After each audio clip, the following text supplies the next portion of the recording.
তোমার কি ভার্সিটির এমন কোনো বান্ধবী আছে যে তোমাকে মনে মনে পছন্দ করে কিন্তু বলতে পারছে না? হ্যাঁ আছে মনে হয়। আচ্ছা ঠিক আছে, তাহলে তাকে কল করো, কল করে বলো শরবতে চিনি লাগে পানে লাগে চুন, বন্ধু তোমার প্রেমের বিষয়ে হয়ে গেলাম খুন। এটা বলার পরে যেভাবে হোক তাকে আই লাভ ইউ টু বলাতে হবে। আচ্ছা ঠিক আছে, দেখতেছি। হ্যালো জান্নাত। হ্যাঁ দোস্ত, কি অবস্থা তোর? কেমন আছো? এই তো আছি ভালো, তুই কেমন আছোস? এই তো আলহামদুলিল্লাহ। কই আছোস এখন? বাসায়। তুই কোথায় আছিস? আমিও বাসায়। আচ্ছা দোস্ত, তোকে একটা কথা বলতে চাচ্ছি অনেক দিন ধরে, কিন্তু বলতে পারছি না, আছে কি বলা যাবে? হ্যাঁ অবশ্যই।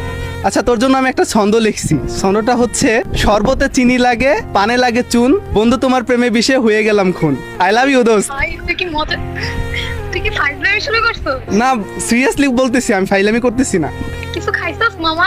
না কিছু খাইনি মামা, সিরিয়াসলি বলতেছি। আমি তোর অনেক দিন ধরে পছন্দ করি, তুইও হয়তো আমার পছন্দ করিস। আমি তোকে পছন্দ করি কখন বললাম? না আমি তোর চোখ দেখে বুঝে গেছি যে তুই আমাকে পছন্দ করিস। তুই যদি আমাকে আই লাভ ইউ টু বলস, তুই যা চাস আমি তাই দিব। সুলতান এনে খাওয়াবি? আচ্ছা ঠিক আছে, ডিল ডান, যা এখন তো বল। ওকে, লাভ ইউ টু। বান্ধবী রাজি হয়েছে।